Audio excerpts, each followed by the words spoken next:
Hey again.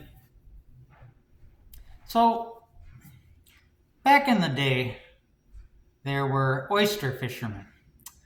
And the oyster fishermen noticed a decline in how many oysters they were getting in their pots. And they correctly deduced the problem. The problem was that there were too many starfish. And And so they attempted to remedy the problem. So every time they would collect starfish in their pots, they would cut them up and they would throw them back into the water. But if you know anything about starfish, you know that starfish can regenerate. So if you cut a starfish in half, now you have two starfish. And so, unbeknownst to these fishermen, they were making their problem worse with their remedy. And when they noticed that, there just seemed to be more and more starfish and less oysters, they just doubled down on their efforts to the point where, like, they would just keep, all right, it looks like we just got to kill more starfish. And they kept cutting up starfish until eventually there were just no more oysters. Starfish are an interesting animal. They thrive under persecution. Something else that thrives under persecution is something we have a lot around these parts. Mustard weed.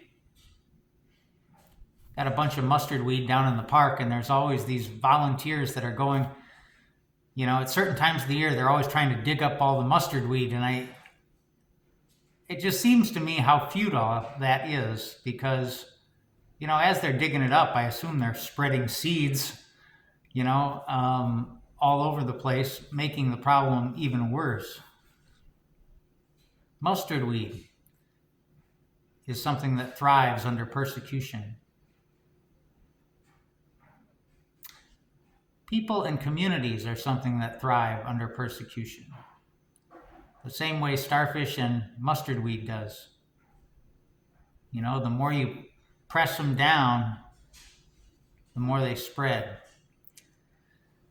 And that's been the theme of the Acts of the Apostles readings that we've had as of late. The early Christians are being persecuted. And today's reading is about, how the persecution has scattered them. They've all kind of like run in different directions, to avoid the persecution. And what did they do? They ended up building churches in all of these different places, So when they were scattered, they actually became stronger. And it happens to so many communities throughout the world when you think about it. When refugees leave their country to go to another country, because of war or because of famine, oftentimes they end up becoming stronger. They, I think they say there's more Jewish people in New York than there are in Israel.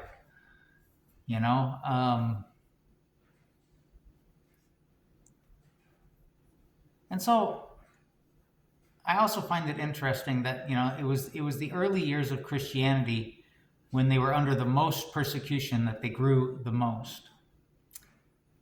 And when did they stop growing at that accelerated rate? It was when they became part of when they became the official religion of the empire.